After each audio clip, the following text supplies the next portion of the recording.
wow, we filled out this diner. Hell yeah. This is awesome. Were you aware? I was not aware. I kind of found out. Don't get me wrong, I love it, but it's like, that's the realization. You do one of those, oh yeah, this is it. There's a huge sign for mostly the diner. And then it's like comedy. I like how they have our pictures out on the video screen, but if you drive by too fast, you're like, wait, is it the employee of the month? Like, who is that? This line cook, he'll make a hell of a pancake. It's just me. I love it. I've never done comedy in a diner before, and I'm all for it. Like, it's mostly diner, and then it's like a dirty secret that they're doing comedy here. They're like, you here for the pancakes or the... We're here for the comedy. We're here for the freedom of speech. All right, keep it down. It's over here. But I love it, dude. I love it. I love the vibe. Like right over there. We're doing this here. Right on the other side, there's just single dads eating dinner with their kids because they burnt the food they were trying to make at home. It's the opening of the movie The Santa Claus in there. Exactly. Yeah, that's the opening. Tim Allen's over there waving at a guy with his hand wrapped. Oh yeah, I'm glad I'm not the only one that rewatched that movie a week ago. It's the holidays. This is when you rewatch old movies. You're like, remember The Santa Claus? We're watching that. It was wonderful, man. I'm so glad to be here. It's nice. We're in Atlanta. There's Buckhead, I think, is the area.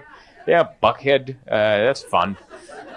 You guys are probably used to it, but if you're from out of town, that's pretty weird. You know?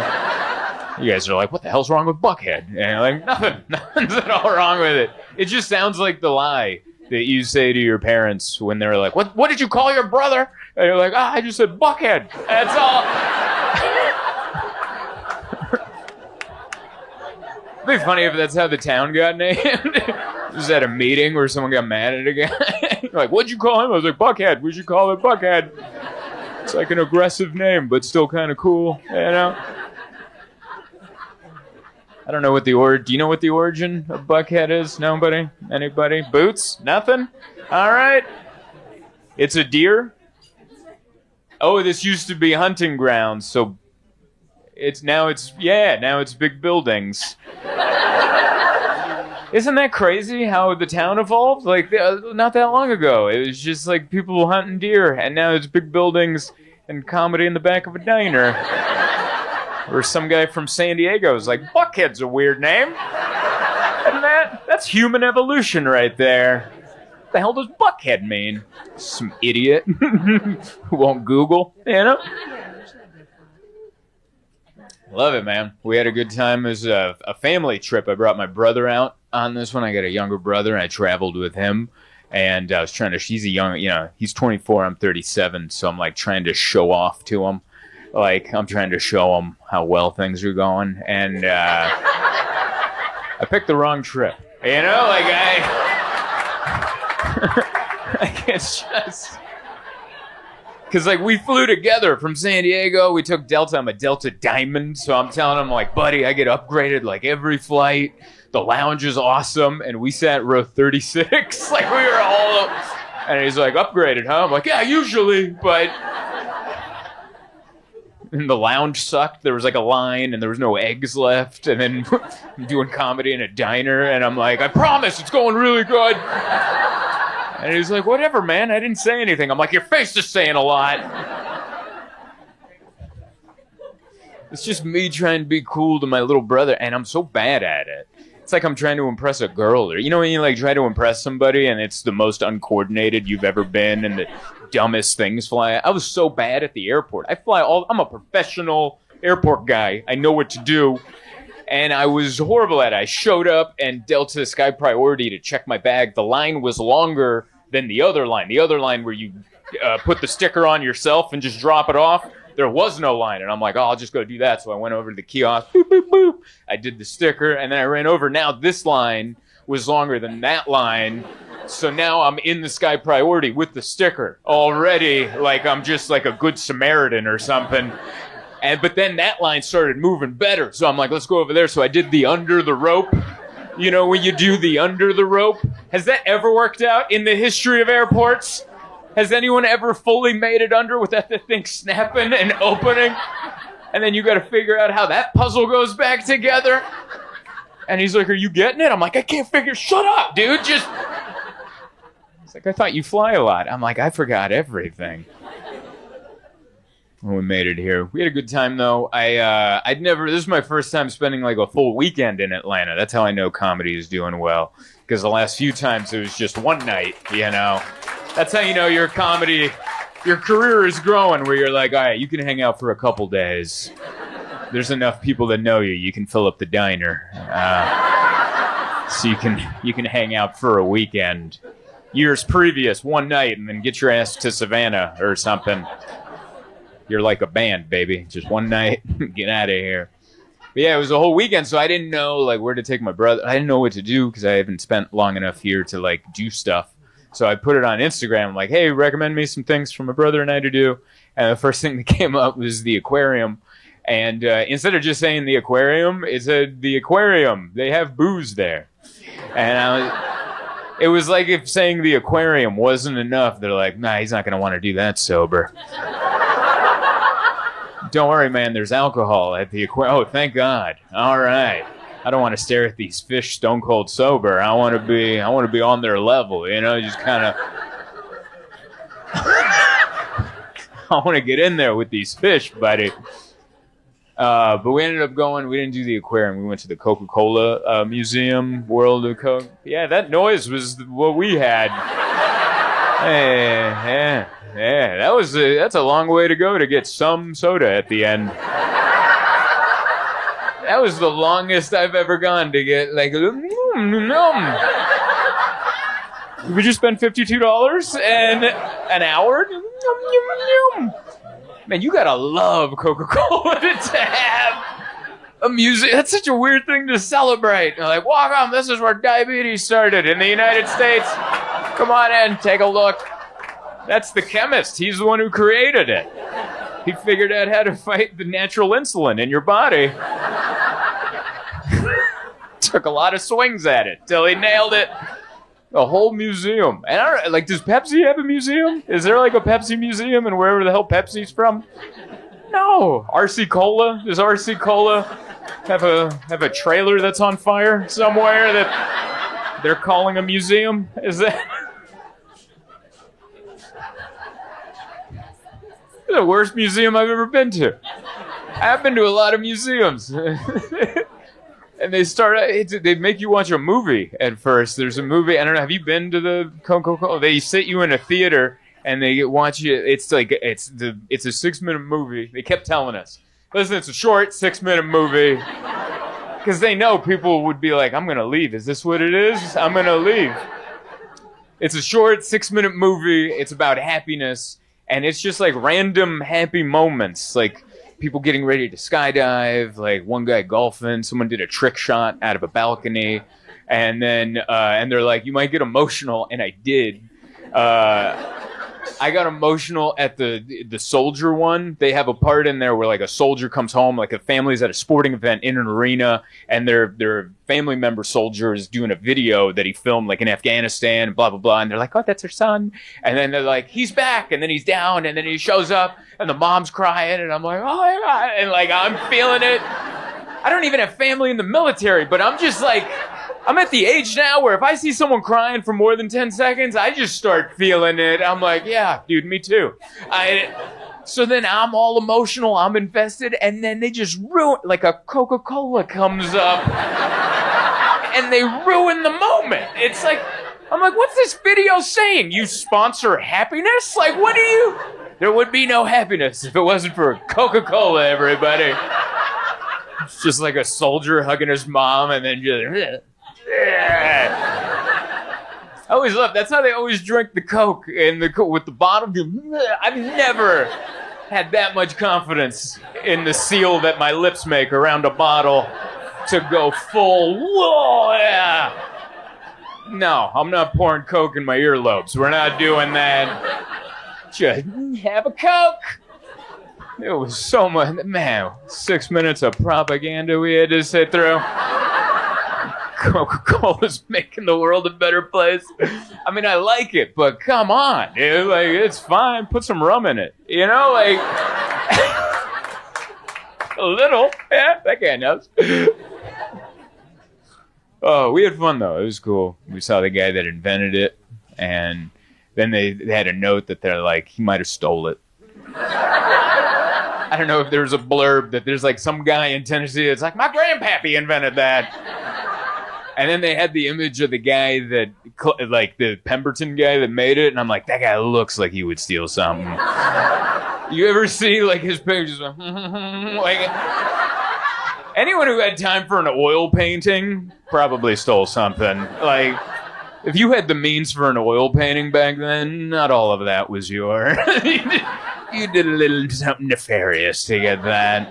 I believe the Tennessee guy. But yeah, it was fun. And then at the end, you get the soda, which was actually kind of cool because they had all these Coca-Cola products from around the world, and all the recipes are kind of different. So you could have like a cherry Coke from Zimbabwe, or like a Sprite from Romania. And then I went with my brother, and they had all these, and then he picked Sprite from North America. He just went up and like, oh yeah, hell yeah. And he filled it to the top. I'm like, we're not at the movies, dude. Like, this is, why are you going with what you know? Like, this, you don't want to taste what it's like in Korea? You know? And then so I made him try the Sprite in Romania, and he's like, I think I hate Romania. Like, they make it different. It was like a cucumber water with fizzies. So we had fun, though. This was good. We hung out at the park, and then it was a good time. I enjoyed it. I liked it. It was a fun week. It was a good end of the week. You know, the week started off weird. Hunter Biden got pardoned. I don't know if you saw that. He got pardoned, which I know a lot of people are unhappy about it. I'm not happy about it either because it just reminded me that I grew up without a dad. You know? That's all it reminded me of. I was like, oh yeah, dads.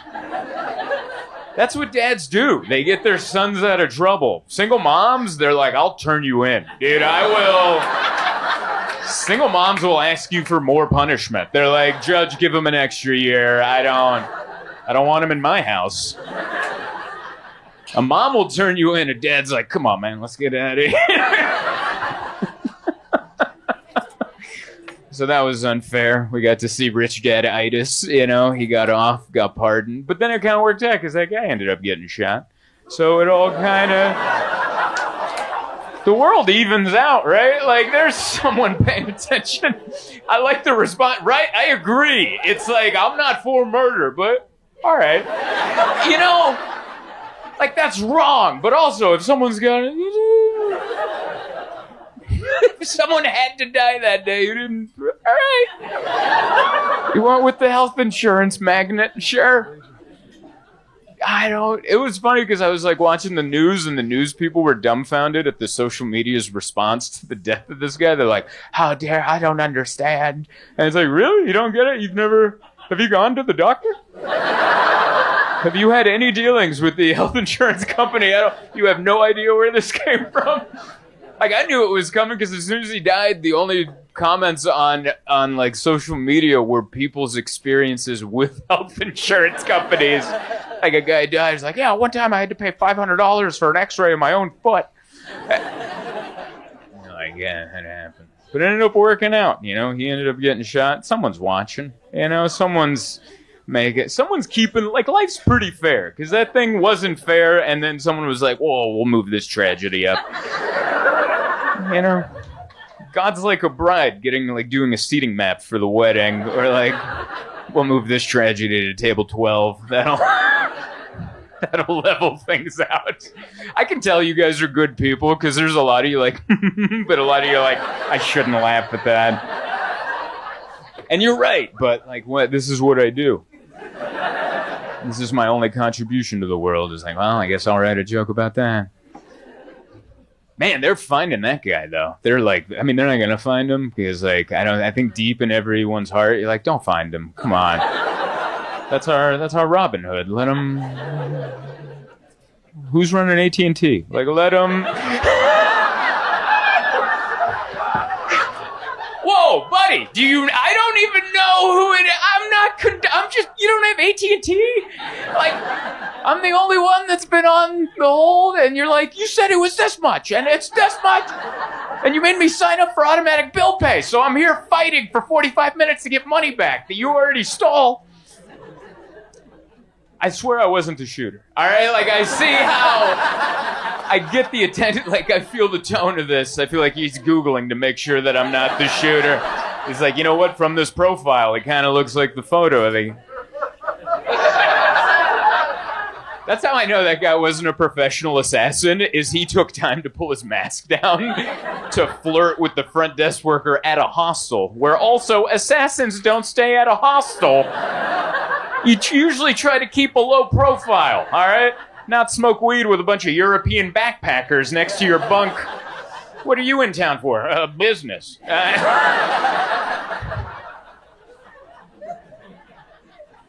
guy was not a professional assassin. I could tell by the way he held a gun. I don't even shoot guns, but I'm like, that's not how you do it. It was like and he was like so close to the guy. I'm like, do you have any idea how guns work? Back up. You'll get him, dude. How bad is he? Like, no, I gotta smell him. If I can't smell him, I'll miss. And he had a big gun, too. Like, if you're an assassin, small gun, conceal, run away. He's like, no, dirty, hairy gun. That's what I'm looking for. Then he got away on an e-bike.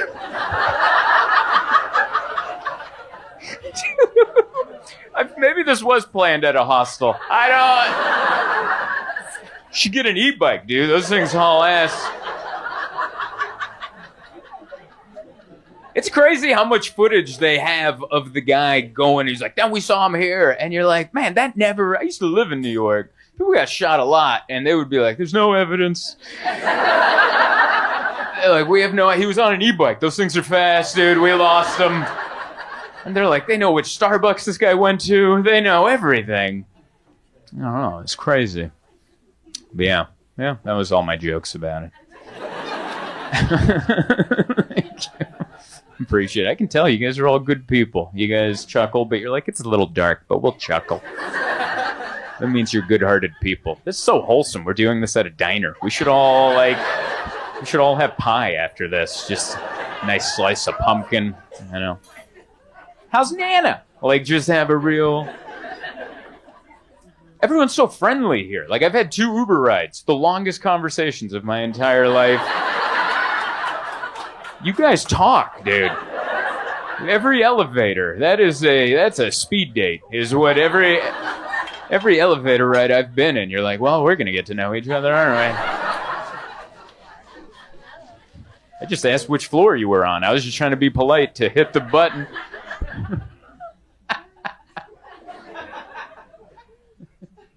Yeah, everyone was friendly. The Uber driver who drove us back from the Coke Museum, he's like coming to the show tomorrow. Like, that's how much we talked. And I don't like to let out that I'm a comedian. I keep it on the hush, but he just kept talking. He was so friendly. And I'm like, yeah, I'm a comedian. He's like, what? Where? I'm like, the diner. And he's like, I know that club. And I'm like, yeah, I think it's the club that you have.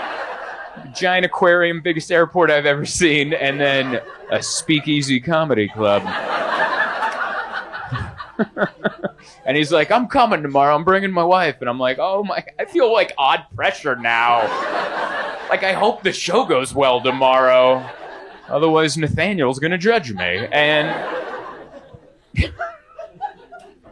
I'm not used to Uber drivers talking to me. I was in New York. Uber drivers don't talk. I've never heard them say anything. They just mutter into like an AirPod. You know, I think they're on like a phone call. I don't know what they're. I'm like, excuse me. I could tell they're just like talking to their wives or something. Like, get the milk. And you're like, what? They don't talk. People talk here, man. I like it. It's so friendly. It's like, it feels like a genuine friendliness too, not like the superficial ones. You know, some parts of the South is just kind of like, hey. You know, like that Southern hospitality. That's it changes from regions of the South. I've noticed because like in Atlanta, it seems genuine. Everyone's been pretty nice and friendly. But like I've been to some parts of the South, it's like, hey, welcome to the South, and you're like, that doesn't sound welcoming. Like they're saying welcome, but it's with a tone of like, when are you leaving? You know? Like they ask a lot of, oh, when was your flight? When's your return flight? Well, you better get to that airport early. I love the laughs here. It's like, ha, ha, ha. And then it trickles off like a question. Like, you guys hear that? It's like, ha, ha. It's like an inquisitive end at the end. It's beautiful. We're sharing a moment. I don't know if you guys realize that. Sharing a moment. Sorry if I'm being too hippy-dippy, but this has been fun. I needed this. I needed this weekend because I just moved back to San Diego. My wife and I left. We lived in New York for a year and a half. That's how long we made it. And then we left. And then people are like, oh, did you hate it? And I'm like, I loved it, but my wife hated it. And so we left. That's how that works. I wonder how it would have gone the other way if, like, I hated it and she's like, this is the best. And I'm like, well, I guess we're staying then. But now we're back in San Diego. And I'm happy she's happy. And honestly, I get it. We had a small 1-bedroom apartment in Brooklyn, and now we have like a 2-bed, 2-bath house with a yard and a deck. And it's so nice, and it's uncomfortable for me. Because like I grew up in the trailer park, and slowly life, I know you can't tell, but my career's going good. All right? Like, I know they're slinging meringue in the back. I get it. But things are trickling up. Things are trending upward, and it makes me uncomfortable, all right? Because I grew up poor, and it's weird now. Like, now I'm in a house. We got a Tesla. I wear barefoot shoes. Like, I got shoes. That's how much time I have that I scroll the phone for shoes to help my posture and my back. And they make these, if you don't know, they make barefoot shoes with, like, there's no sole. It's just you're on the ground. It's less material, but it costs more for some reason. And it's because they know you got it. If you got the time to be like, what shoes will help my back? They're like, get his money.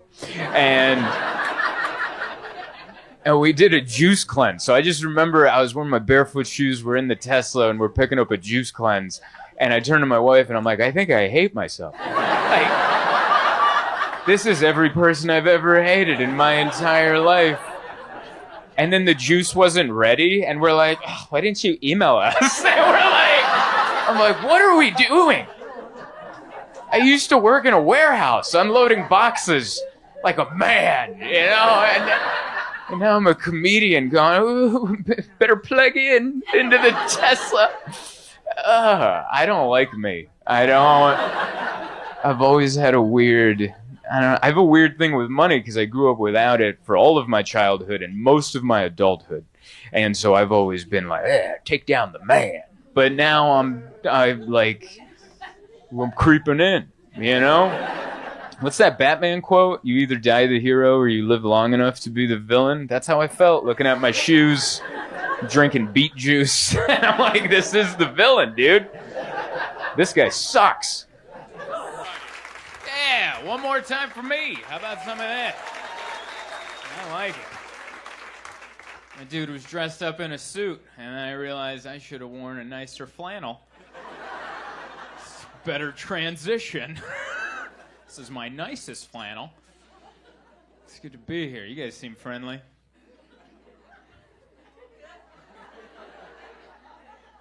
You guys get over the debate yet on Sunday? Is everyone over it? I'm not.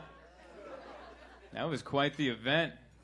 That was like 90 minutes. After it was done, I had this urge to just buy canned food and bottled water. Anybody else? Like I felt the need to stock up.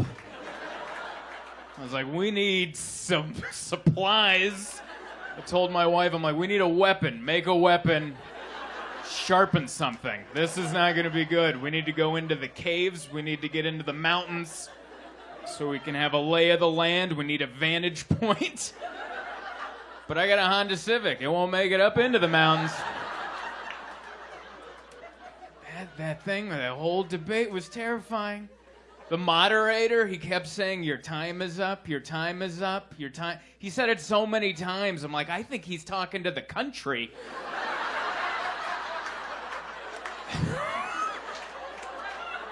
He's not talking to the candidates. That's for us. Like, your time is up. Head for the hills. It's over. We had a good run, but it's over now. So scary. This is the first debate that I've paid attention to. I'm new to it. It's my first season. I haven't watched the other seasons.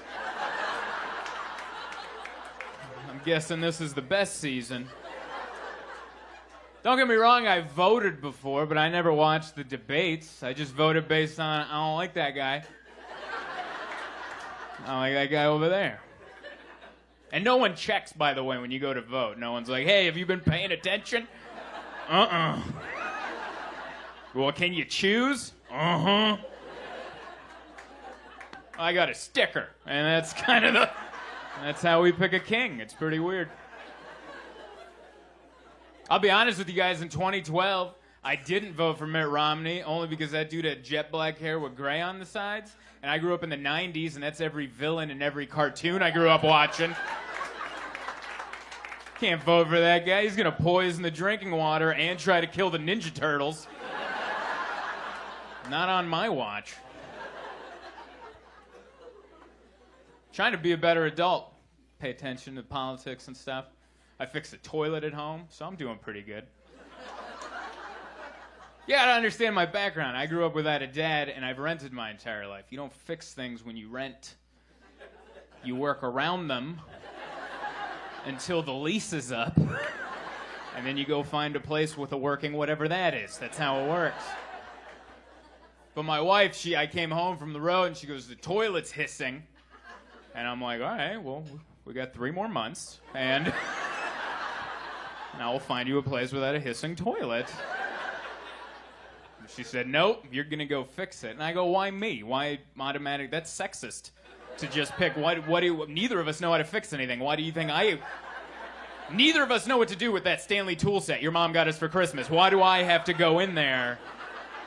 What do I have that you don't? You think I just go in there and just beat it with my dick and balls until it magically works again? I don't know what I'm doing.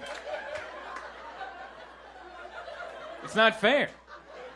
But I went in there, I tried, and I fixed it. And by the way, it wasn't a bowl issue, all right? It wasn't any idiot with forearms can fix a bowl issue. I was working in the tank. That's the motherboard of the toilet. People make a living off of working in the tank, all right? People go to community college and put food on the table by working in the tank. I don't know if you flipped a tank open recently. That's still how we get rid of the grossest things in our lives. Have you looked in there? It looks like an erector set from the 50s. It's so archaic. Or it looks like, remember the game Mousetrap? That board game Mousetrap? That's what's in there. You hit the lever, a marble comes down, then a Jolly Green Giant flies over, then a flap opens up. I didn't understand how it was working. I couldn't make sense of it. I was just staring into the tank, and I could see my own reflection in the water in the tank, and I was hoping for like a Disney moment. Like maybe the water will ripple away, and there's my dad staring back at me like, adjust the float, son. And I'm like, oh, thanks, Dad. And then he ripples away. That's what I was hoping for. But that did not happen. I had to go on YouTube. I had to watch a YouTube video. Yeah, that someone else's dad made. And put on the internet to help me out. Wonderful.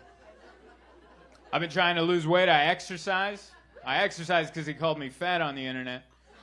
Yeah, I got a YouTube video up. I don't know who leaves comments on YouTube videos. They might be the devil. This one comment, they just argued over how fat they thought I was. That was the whole comment section. I swear, this one guy wrote, he looks like my fat uncle, Uncle McFat. That was a real comment somebody left. Somebody's like, the world needs to know. And even if someone writes something nice, someone will take it away right away. Like this one guy wrote, he looks like Johnny Depp. And I was like, ooh. But before I could enjoy that, someone underneath wrote, looks like he ate Johnny Depp. I don't think those people realize I don't think those people realize when you leave that comment, not only do I read it, but sometimes I read it while laying in a hotel bed alone and very far from home. And that's my last connection with people before I try to sleep for the night. I'm just laying in bed going, he looks like my fat uncle. Uncle McFat.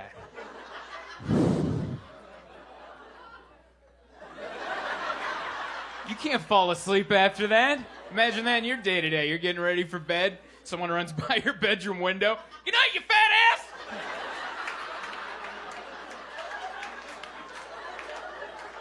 Who did that? Was he talking to me or you, baby? Who was that guy talking to? One of us won't be able to sleep tonight. So I exercise. And we travel. I love to travel. I was recently in Portland, Oregon, one of my favorite cities to go to. Love that city. Weird people out there. That's what they're known for, weirdness. I was at the train station in Portland, and I came across a young lady who I hope was on drugs. You ever meet anyone like that? We were like, ooh, I hope that's not permanent.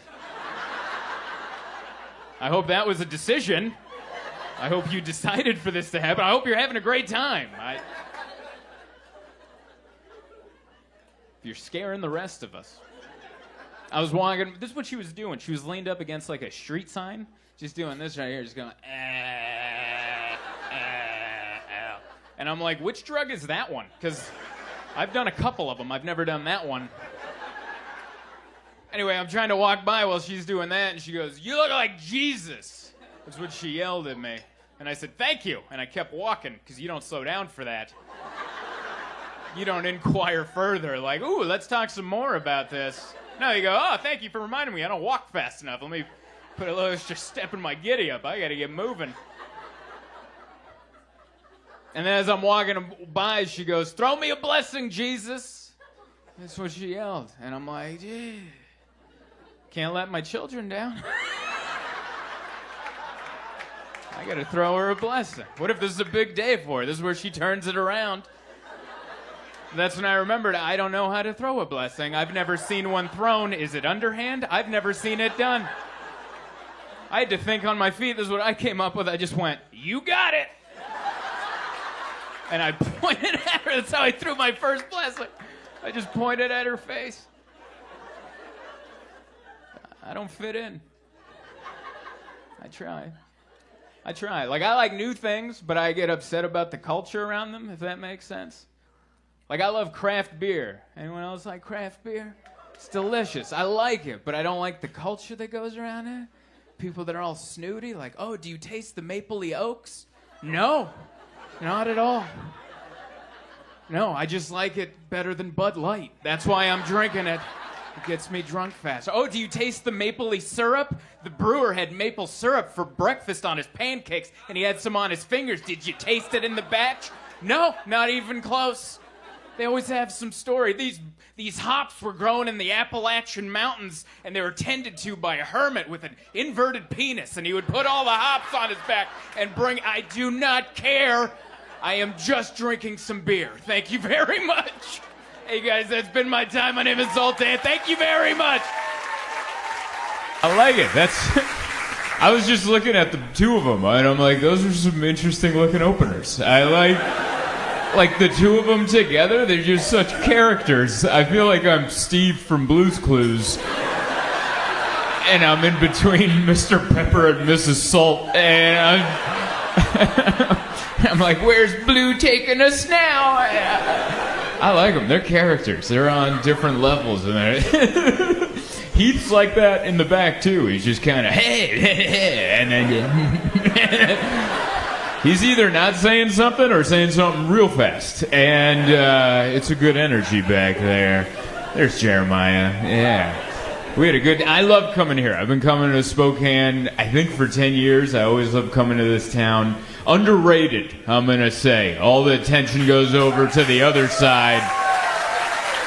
It goes over to Seattle and all that stuff over there. It's pretty good out here, all right? Don't worry, I won't tell anybody. We'll keep it nice like this, you know.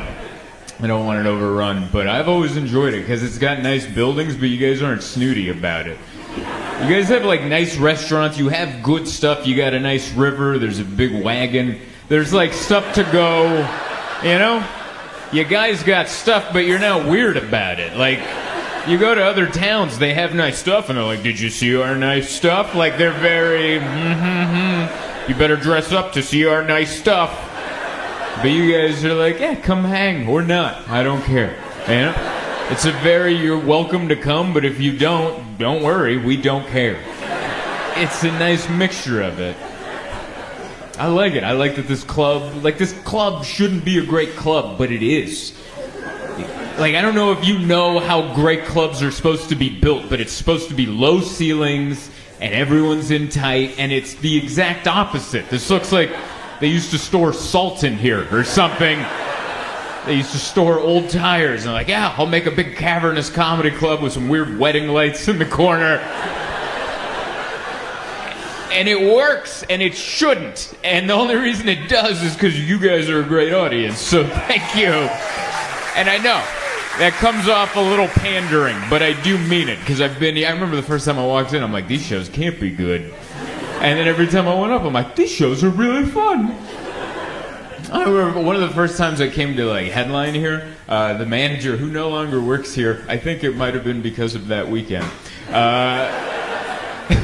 The club also owns the video game arcade place right next door, and afterwards he's like, "Let's go have some drinks. They're free." And I'm like, "Did you say free?" And so we're there drinking for a very long time, and then at like 2 a.m, he's like, "Oh, I forgot to tell you, you got to be on the news tomorrow." And I'm like, "When?" And he's like, 6 a.m. And I'm like, "It's 2 now." And he's like, "Yeah, we should probably wrap it up." And it was one of the local, I don't know if it was ABC, but it was one of the local morning ones. And I had to go do it. And I wish I could tell you I was hungover. I was still drunk when it was too early, and he came and picked me up at the hotel, and I'm like, "I don't think it's been enough time for you to be driving." Like, that wasn't that long ago. I didn't even go to sleep. He just dropped me off at the hotel, and I sat there, and I'm like, I think he meant like 2 days from now. He didn't mean now. And then he's like, "I'm outside." I'm like, he meant now. Wow. And I had to go do the morning news, and I'm just sweating Jameson, and it was so bad. And you know, morning news people, they wake up at like 2 in the morning and they're all made up and they're like, "I already worked out and I had orange juice. I already did my stocks." They just have the energy of like a preschool teacher. And I'm just coming in wearing my same clothes from the night before, flop sweat everywhere, just trying not to cuss because I'm still I got Jameson in the system. And I'm like, "What? Hi. And I had to go on after just a classic morning news story. This happened, I'm going to say 2016-ish, somewhere around there. At that time, there was a rabid raccoon terrorizing the greater Spokane area. And so the news story before me, they're like, "There's a rabid raccoon that had been breaking into people's homes. This is how good this raccoon was. It wasn't just messing with trash cans. It was getting in the house, messing things up, and then taking off." And they went so far as to do a police sketch of the raccoon. Not making any of that up. I remember being drunk going, "I can't follow the raccoon. Dude, I can't. How the hell am I supposed to follow the rabid raccoon story?" And then the drunk manager's like, "I don't know, man. Good luck." And then he shoved me out there.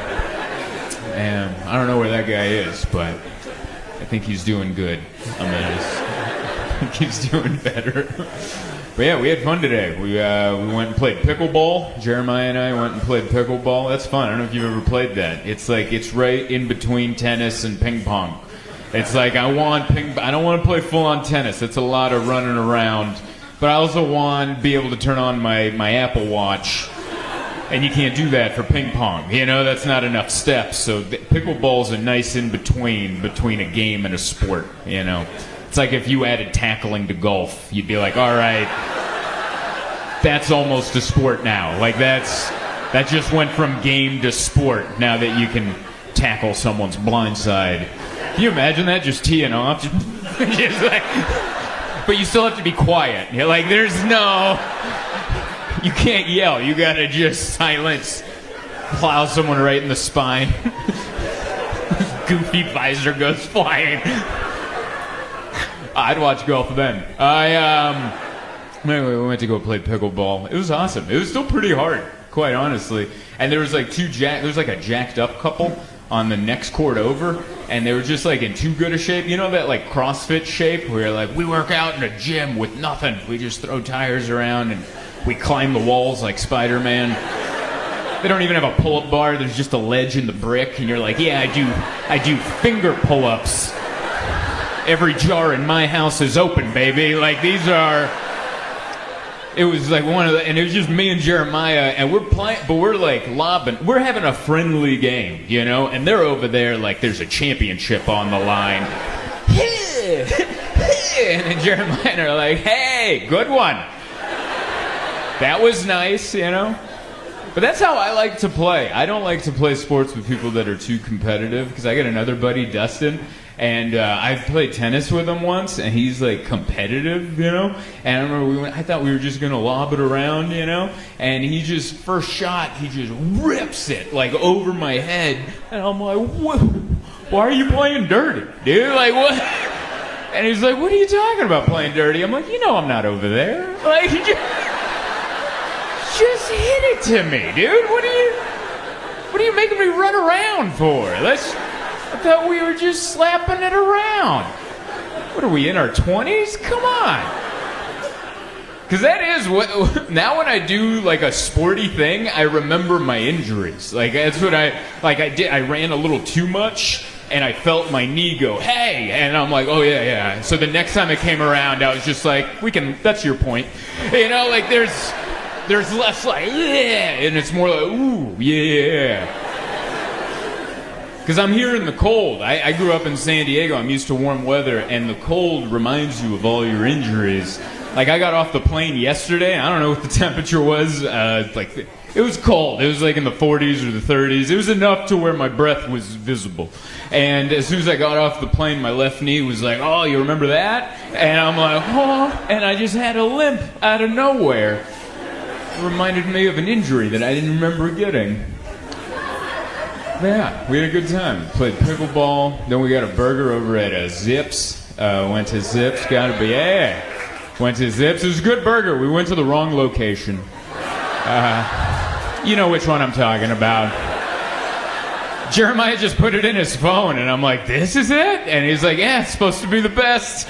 And it looked like they didn't want us in there. Like when we walked in, it looked like we interrupted a meeting that had nothing to do about Zips, you know? And they're like, what do you want? And I'm like, cheeseburgers. And we ate the burgers. The burgers were delicious. And I'm like, let's get the hell out of this neighborhood. This looks like a drop site. Like, let's get out of here. And then we were going back to the hotel, and we passed the good one. Like, the nice one, there's like families in there. There's kids giggling and coloring juicy burgers. I'm like, why'd you take us to the messy one? What? That should be on the Google. Like, hey, dude, are you trying to order off menu? Because if you're not, you shouldn't be going to this one. All right, they'll sell you some dust on the side. Yeah, that was fun. We're staying over at the Davenport, that's where that very nice hotel. Too nice. I was in a robe. And in the afternoon. That's a weird feeling, right? Just being in a robe in the afternoon. You're like, well, I'm done, right? And you're like, no, I gotta go to work. but I'm calling this work. But this is, I had to take the robe off and put on real pants. And it's just not a good look. Like, every time I wear a robe and I see my reflection in the mirror, I'm like, ugh. Like, it's not... Robes are for women. Like, robes look good on women. Women, you look great in a robe. You look like you just came back from the spa or came out of a bubble bath with a red wine. Every time I see a guy in a robe, it just looks like he got done having some illegal sex. You know? Just... Right? It can even be like a nice guy, but he's just wearing a robe and you're like, I don't care for that. And then he smiles, just... None of that, sir, please. That should just be for women. But yeah, I was wearing a robe and enjoying myself. And then I'm like, well, I guess we gotta go to work now, you know. It's a good job to have. I don't know. It could be worse, you know. Could have another job. But this one, there's no, you just have to do it. And everyone's like, oh, there you are. And then at the end, that's why it doesn't, I don't like, it's not real. You know what I mean? Like, this is I haven't had a day job like 9 years. So this is a fantasy. It's all, like, I don't think comedians should be allowed to vote, is what I'm saying. Like, because we don't live a regular life. I slept until 11, I played pickleball, we had the wrong cheeseburger, and then I wore a robe, and then I'm like, guess I better get to work. I don't, like, it's a fake life. It's not real. Very happy to have it, but it's not real. That's not a way to live. And I voted. They let me vote, you know? And it's fun, man. I was watching, the news is interesting again. I like that. I don't know if you've been keeping up with the cabinet picks. They've been coming out. Have the cabinet picks always been this entertaining? I've never paid attention to the cabinet picks, and now I'm like, who? For what? Oh my God. I feel like it should be a game show. I feel like they should reveal the cabinet picks like they showed the judges on The Voice, you know? Like, just like the chair spins around, you know? And up next, the Department of Education, Linda McMahon. And you're like, what? From the WWF? Are you serious? Oh, man. The head of the education department ran the World Wrestling Federation. That's just fun to say out loud. Like, as the sentence, you're like, yeah, that's where that should be. And I grew up a wrestling fan. I love wrestling. And I actually learned a lot from being a wrestling fan. Like, as a kid, I had a high vocabulary, and it wasn't because I read. Because I didn't read, but I watched wrestling, and they used big words. Like, I knew what the word profusely meant, because they used it. They were like, he's bleeding profusely. And that's how I'm like, oh, I think that means a lot, you know? And then I remember there was a day in 4th grade where we did like a class vocab little quiz, and they're like, who knows what profusely means? I'm like, I think it means a lot. And they were like, whoa, they almost bumped me up like a reading level. Like, no one else knew what profusely meant. And I'm like, Jim Ross let me know what profusely meant. That's all I loved, man. I loved to go to pro wrestling. My mom would take me, my little Hungarian mother. That's all I asked for. Christmas, birthdays, any special occasion. She's like, what do you want to do? I'm like, I want to go see wrestling when it comes to town. And she would always take me. And we saw a lot of important moments.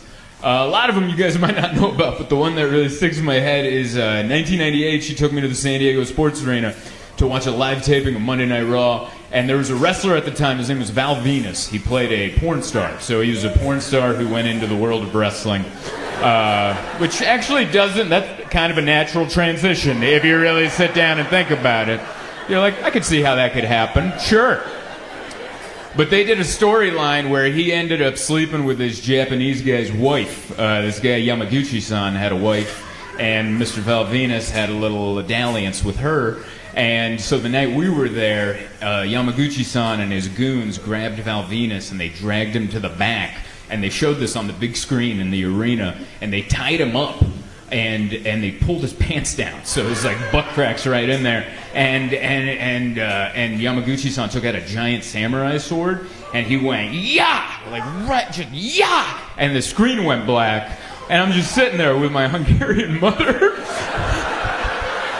And my mom's like, they cut the wiener? Like,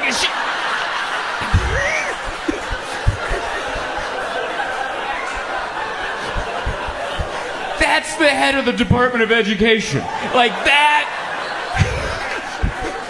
It was amazing.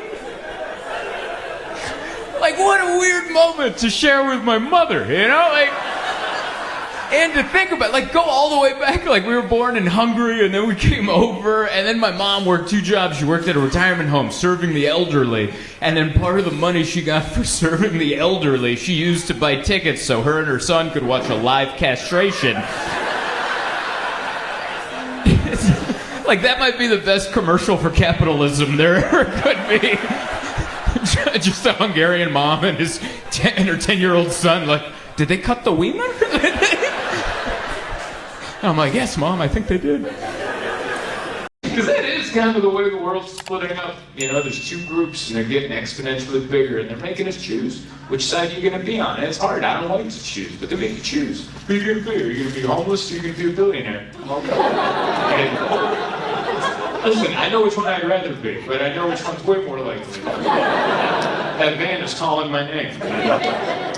I was thinking about homeless people and billionaires. They're kind of the same guy, if you think about it. Like, if you take away all the money and the rocket ships, same human being. It's the same dude. Neither group has a ton of friends. They're both kind of judged by society. Like, even if you feel bad for one for a second, eventually you're like, oh no, they chose this. You know?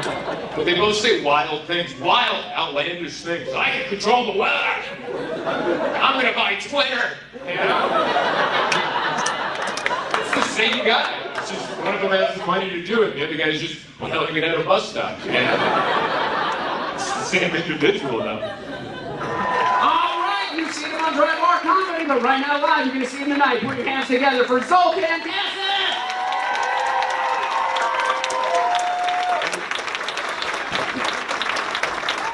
One more time for Dan, everybody. Make it loud. Top shelf treats. That's what I'm going to call them from now on. Edibles have kicked in. Let's get some top shelf treats. Thank you so much for coming out, you guys. Saturday night in Colorado Springs. It's just, yeah, we're doing it. Hey, I like it. I love the energy in Colorado Springs. It's been like this all weekend, where it's like, hey, more you go. I think that's the vibe of this entire town. It's like Denver's like, yeah, let's get it. Colorado Springs is like, why don't you calm down a little bit? We didn't move down here to start trying too hard, all right? We're here to enjoy.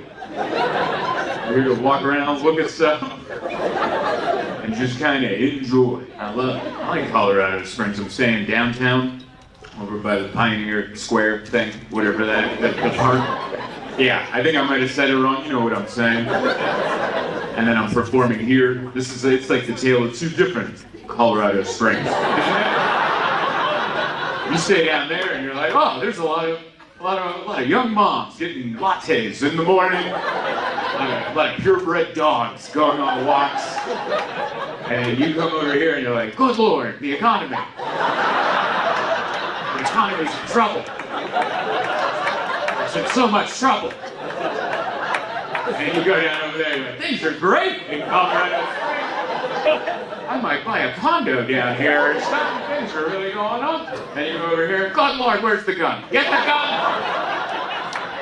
It's the tale of 2 Colorado Springs. It happens slowly. They let you transition easily. They start sprinkling the pawn shops. That's when you know. That's when you know. Like, oh, that's a pawn shop. Oh, there's 80 of them. All right. Oh, it's happening. There's some off-brand motels. Yep, I see them. No, we're not stopping here for nothing, sweetheart. So thank you. So I like it though. I love this club. I've been coming here for over 10 years, and yeah, I love coming here. It's been at this location. Yeah, it's the first time I worked here. This is the first club that ever headlined me outside of San Diego, where I grew up. And the first time I came, nobody, a bunch of people bought tickets this weekend. It's been awesome. It was not like that the first time I came. All right, the first time I came, I was super pumped, and I was like headlining outside of the city I grew up in. I'm like, it's a big deal. I'm in my little room practicing my jokes or whatever. I'm gonna do this joke. I'm gonna do that one. I was really getting prepped, you know. And the owner picks me up. And as we're driving to the club, he's like, I gotta pull over for some pizzas. And I'm like, okay, yeah, why not? Who doesn't like a pizza? And He runs in, I'm waiting in the car. He comes out with the biggest stack of pizzas I've ever seen in my life. And I'm like, are we going to a kid's birthday party? Like, what is that? And I remember he brings them and he plops them on my thighs. Like, I can't even see over this stack of pizzas. I'm like, what's up with all the pizzas? He's like, ticket sales are light.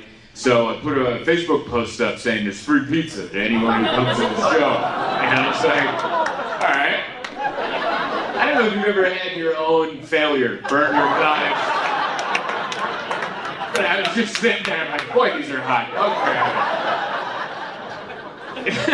You ever had that happen where you're like, yeah, and then, oh, this is where we are. All right. And then for some reason, just to really find out where my pain should be, I'm like, how much are the tickets? And he goes, $2.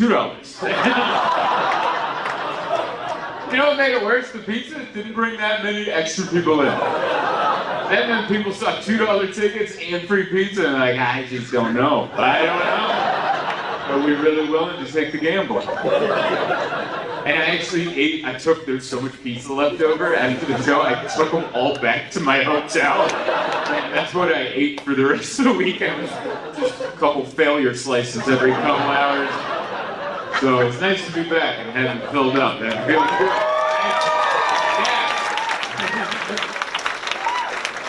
Colorado. You guys make people work for it, and I appreciate that. Colorado Springs is a character building town. We're not just gonna love you right away. You're gonna have to earn our love over 10 years. Coming in. Yeah. We had a wonderful day today. My wife and I, we went over, did the Garden of the Gods hike. Yeah, it's cool, it's beautiful. I've done it before. I've never done the visitor center. But we had to pee, so I think that's what visitor centers are for, where you show up for a hike and you're like, we had too much coffee, where's the bathroom? And you're like, visitor center? Yeah, let's go to the visitor center.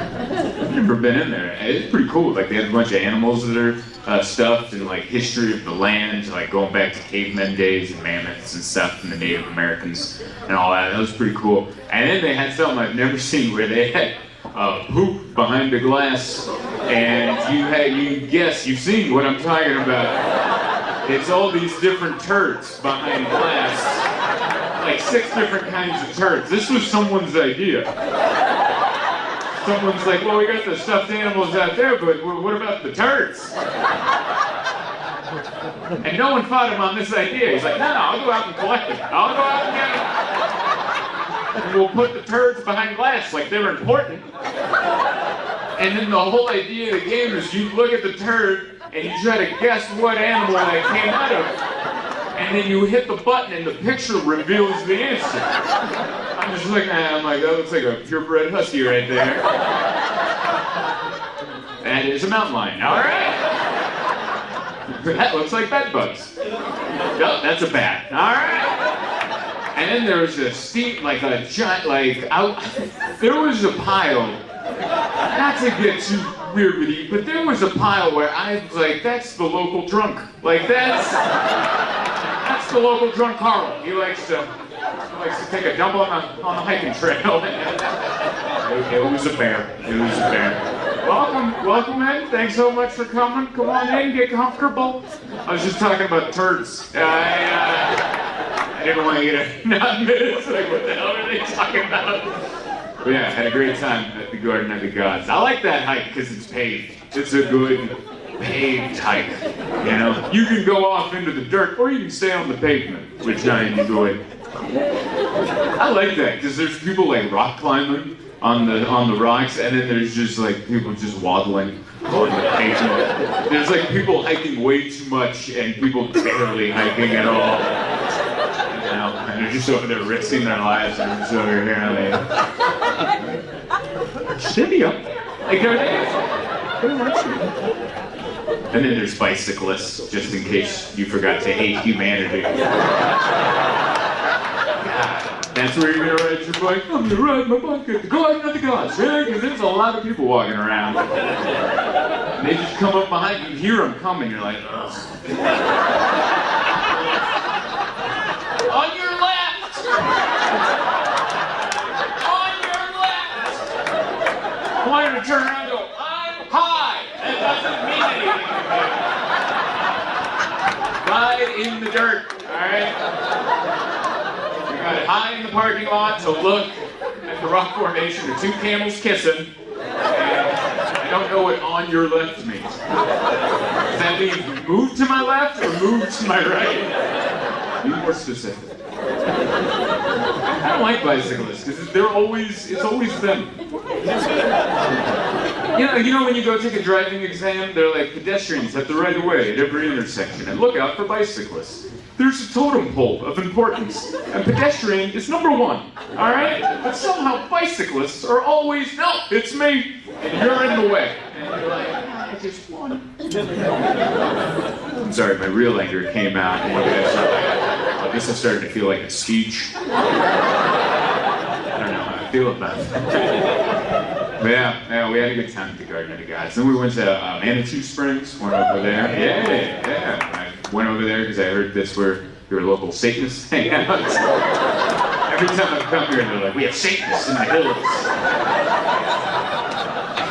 Every time I would come out, at least one person would be like, you know about the Satanists? I'm like, are you inviting me? Like, what's happening right now? We went out to Manitou Springs because they said the Satanists are in Manitou Springs, and I'm like, where? They just like next to the fudge shop? Is that where the Satanists are worshiping the devil? I think people are just confusing people that do yoga as Satanists. They're not praying. That's a stretch they're doing there. Yeah, had a wonderful time digesting.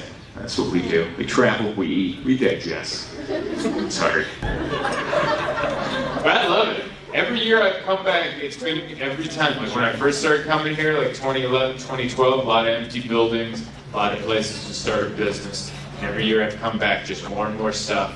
All of it selling weed. But it's good to see, you know?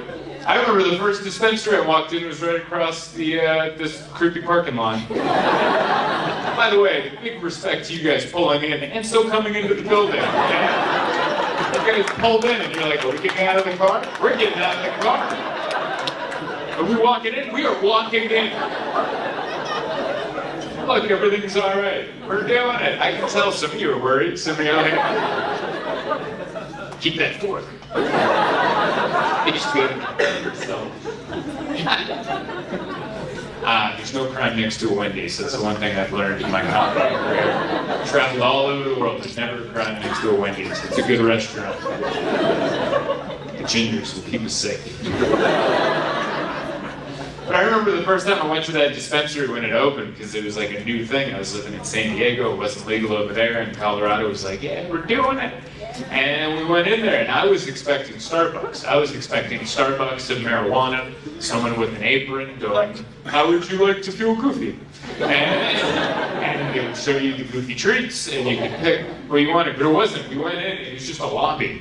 It was a crappy lobby with a burnt-out couch and nothing. It was just like a drawer with locks all over it. And then a window slid open, and a pale child put his face out of the window. And I remember that he had scratches all over his face, like he tried to make out with a cat, and it wasn't consensual. And he just opened it, and he goes, what do you want? That was his welcome to my establishment. What do you want? And we're like, marijuana. Like, do you think we came in for interior design? And he's like, what are you talking about? And he's like, all right, we'll help you out. Who is this guy? But I like where it's come from. Because first when they legalized weed, it just felt like they moved the drug dealer's studio apartment into a strip mall. But now it feels like a proper thing. Like we went in and they put our names on a screen and they're like, you're number 4 in line. And we're like, what is that? Love it. Every time I buy weed, it's like I'm buying a new cell phone. I have no idea what they're talking about. All of it looks way too expensive. And the packaging is a little much. You know, you can bring it down. We're just using this for fun. I like that. All right, we have found the level of the room. Medium. All right. We're gonna build you up to a simmer. We're gonna get there. We're gonna get there. I get it.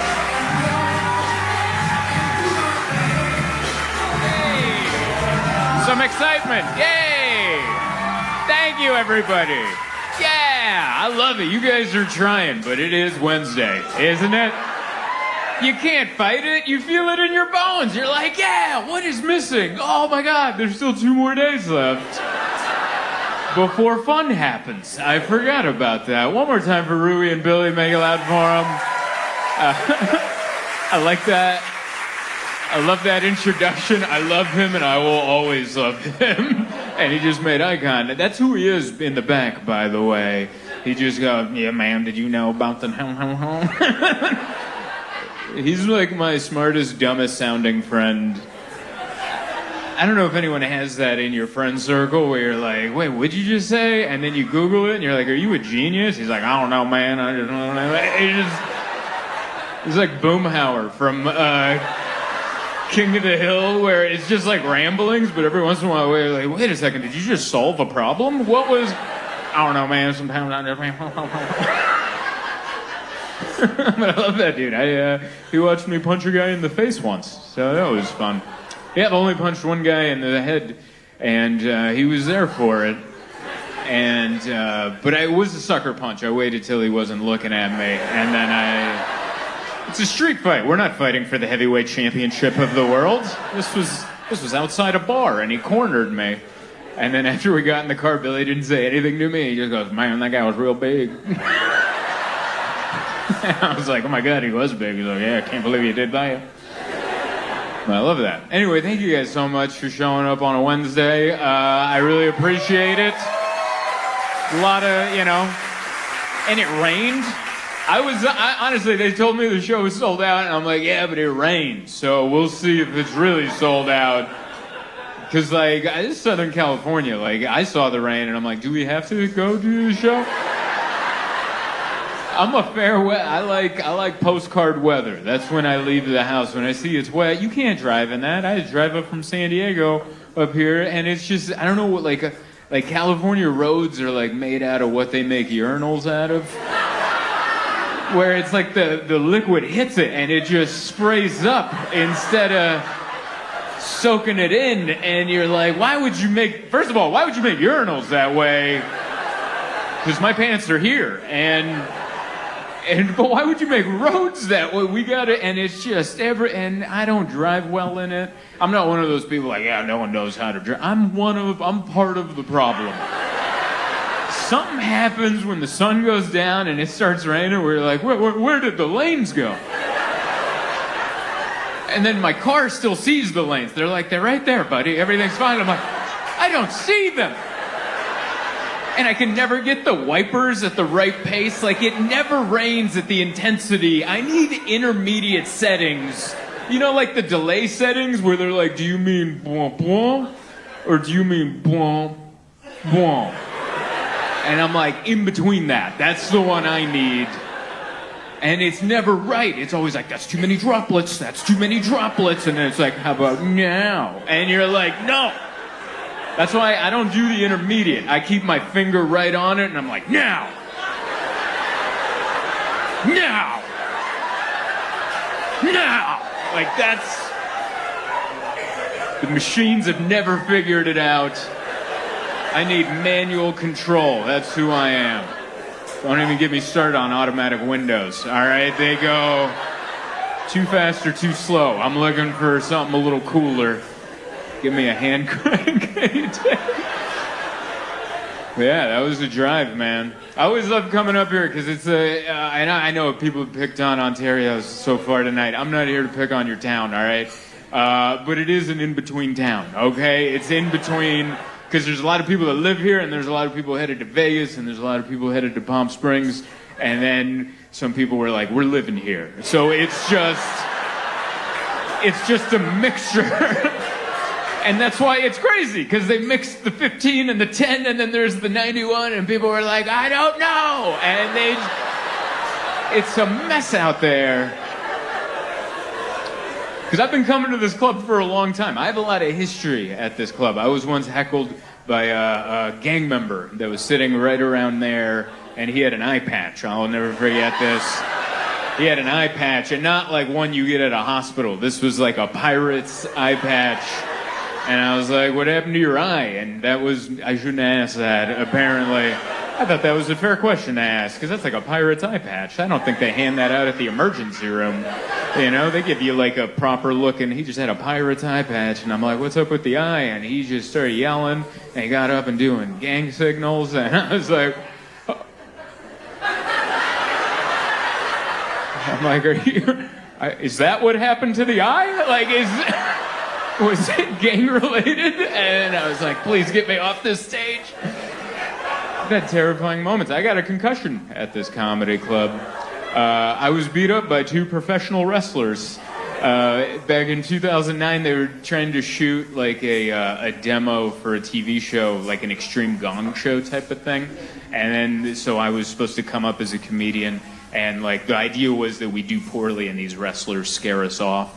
And so the first two comedians did poorly, and the wrestlers came up, scared them off. And then I was like, I'm not gonna suck. Like I was supposed to. I'm like, I saw a packed crowd. I don't get to perform in front of packed crowds. And I was like 21, and I'm like, I'm gonna do good. And then so I went on stage, and it's going good. And then the wrestlers come to kick me off, and the crowd was like, what? We like him. But they had to stick to the script, and they threw a chair in my face. And I'm here to tell you, it's not fake. All right, it wasn't a magic chair. They went to Home Depot before. It had the receipt still on it. It came flying. He hit me so hard, snot flew out of my nose, and I wasn't sick. So this came from like, I didn't just get over a cold. I had not been sick for many months. This came like deep in my sinuses, and it just went, Rah! And I remember I was on the ground right there, and there was a lady right where you are, and it just went, gross! And I was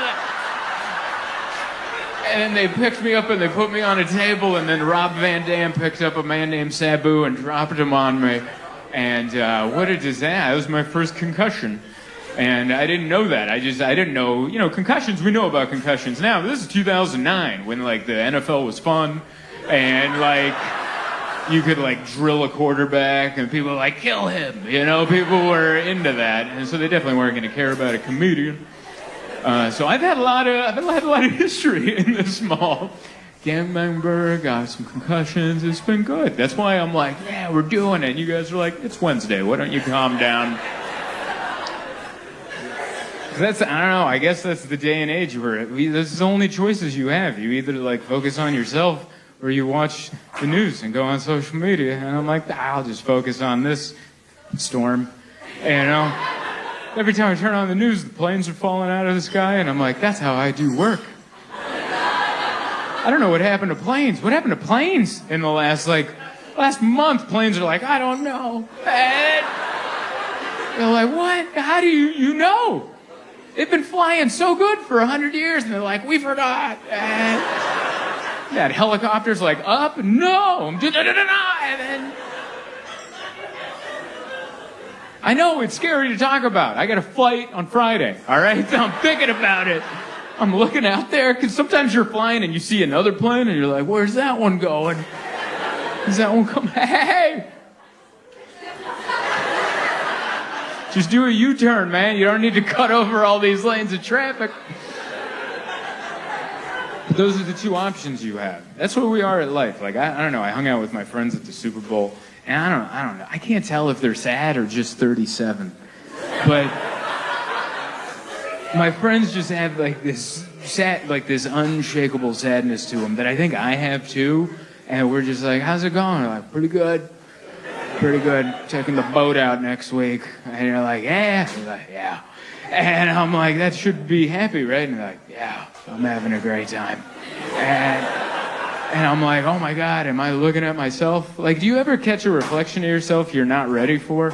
Like, you just like a quick one. You're like, whoa, oh, that person's miserable. Oh, that's me. All right. Like that shocking reflection. You're like, man, warn me next time you're going to show me myself. I had to pee too. I had to pull over on the 405 and pee when everyone was doing 7 miles an hour, which It's so bad. It sucks. We've all been there. You know, you don't have time to pull over because then the roads right off the interstate are also backed up. So if you pull over to pee at like a Starbucks, you got to buy some. They're going to have to give you a code. Then you're going to have to go back. What was it? 3578? 3578? Hey, look at me. Is it 3578? My teeth are floating here, buddy. We got to be on the same page. And then you got to run back and do that, and then you got to get back in the car and then wait in 7 mile an hour to get back onto the interstate to do less speed.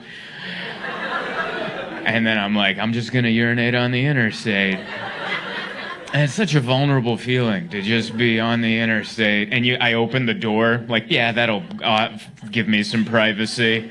So I'm just peeing behind my own door. And I'm like, yep, this adulthood, you know?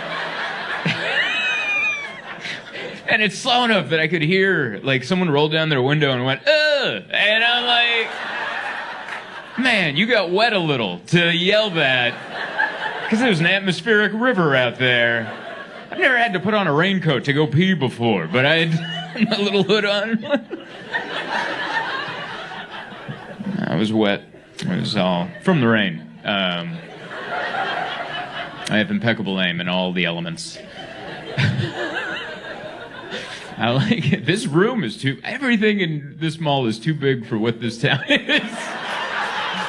Including the size of your comedy club. You're like, we need 500 seats. It's like, calm down, all right? What's the other thing you got going on? The Strawberry Festival? Calm down.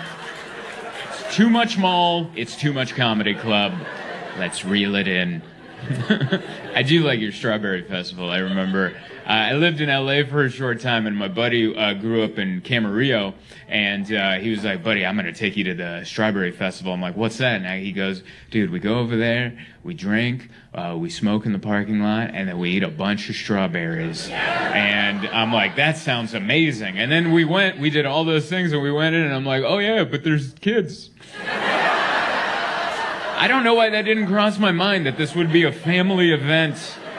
I was 21. Remember being dumb at 21? And you're like, yeah, we're going to get all messed up and just plow strawberries on a Saturday afternoon. And then there's just kids on like strawberry-shaped seesaws, and they're wearing strawberry hats. And I'm like, you didn't tell me there's going to be kids here.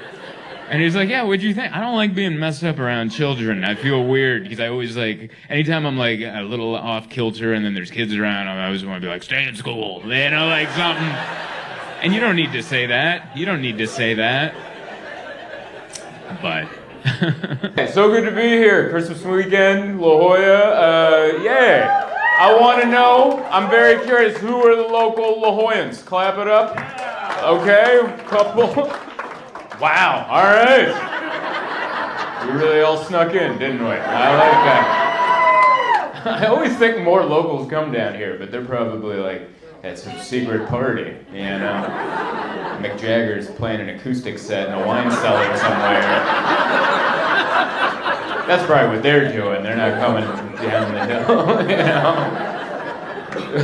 know? I always feel weird coming up to La Jolla because I grew up in the trailer park, so I always feel like, it feels right and wrong at the same time, you know?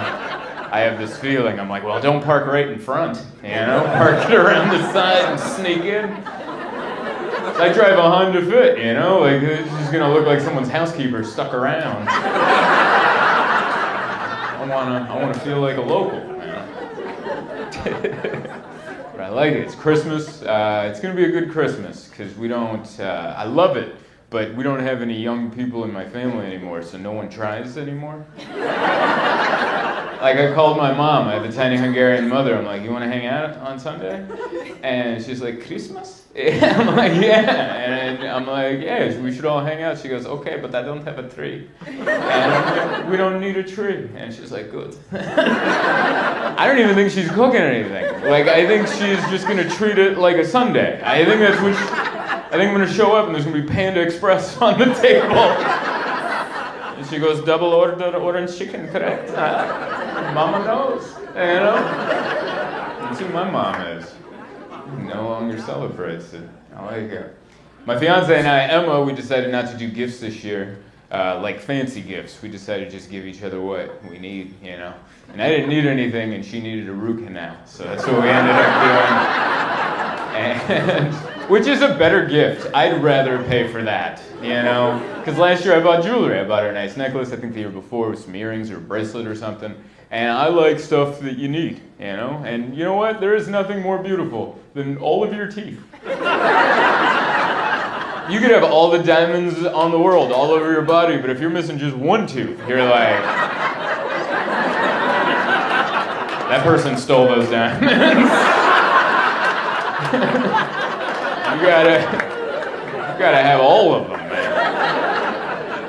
Yeah, because if you're missing one tooth, you might as well be missing all of them. Even if you go out, you're like, no, it's the one on the side, no one sees, but we see eventually.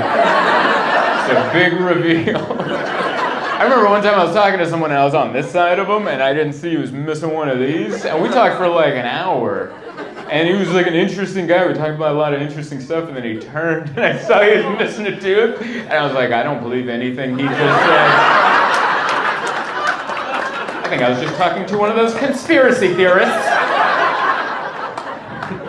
You need all your teeth, man. It's important. Good chompers. Yeah, it's good. It's been it's a good couple weeks of comedy. I think it was like last week or 2 weeks ago. Dave Chappelle did a show in an arena in San Francisco, and Elon Musk joined him on stage. And I just want to let you know, I don't want to disappoint anyone, but that won't be happening tonight. And if that does happen, we will both be very surprised. Oh my God. What an amazing man. That's his face. Isn't that weird? Richest man in the world, and that's what they gave him. Keep your face, you guys. Don't mess around. Because he has all the money, and that's what they gave him. And also, don't feel bad. I can't punch any higher than Elon Musk, okay? I'm not punching down. He is doing great. He's on top of the world. You know, he's doing good. We're kind of all trying to decide where we're going. You know, California seems to be splitting up into two groups, and we got to choose who we're going to be. You know? There's only two groups that are growing. We got to choose. Are we going to be homeless or billionaires?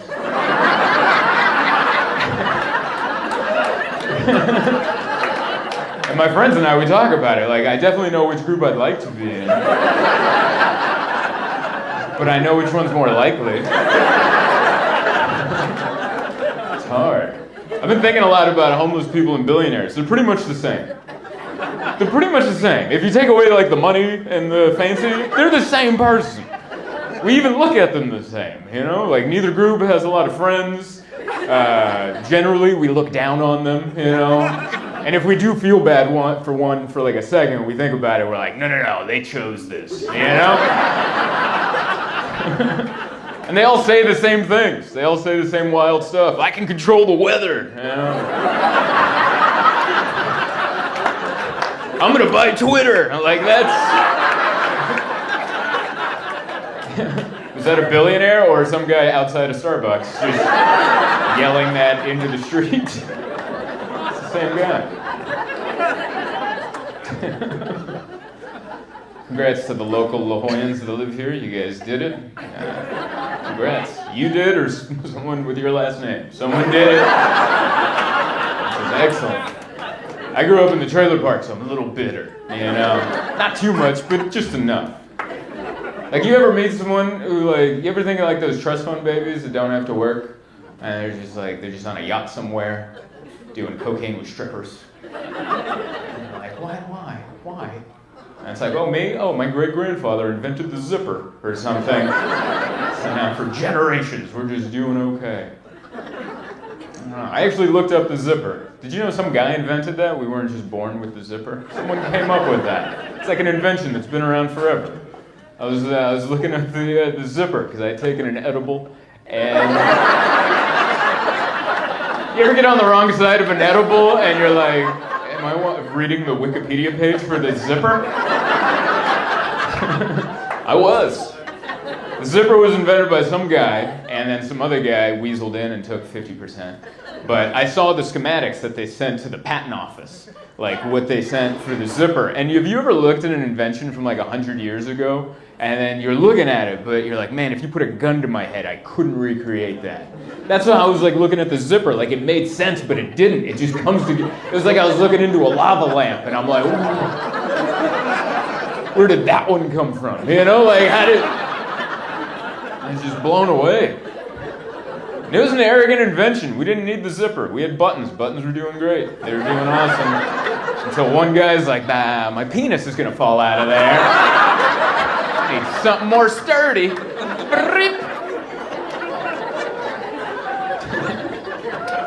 It's not as arrogant as the scarf. The scarf might be the most arrogant piece of clothing they have. The scarf, like there's no, I bought a scarf for the first time last year because I was going to do a show in Chicago and it was freezing and my fiance's like, you're going to need a scarf. So I ordered one off Amazon, it showed up, and I didn't know there's so many ways to fold a scarf. I thought you just put it on and waft it and go about your business, right? And the back whips in the wind like the Red Baron, and that's how you wear a scarf. And I found out that's not how you wear a scarf. And she told me there's all these different ways to fold it. You like put it in and then it comes out. And I realized there's no way to wear a scarf without it just looking like your father owns all the railroads. Like, highfalutin. Too much.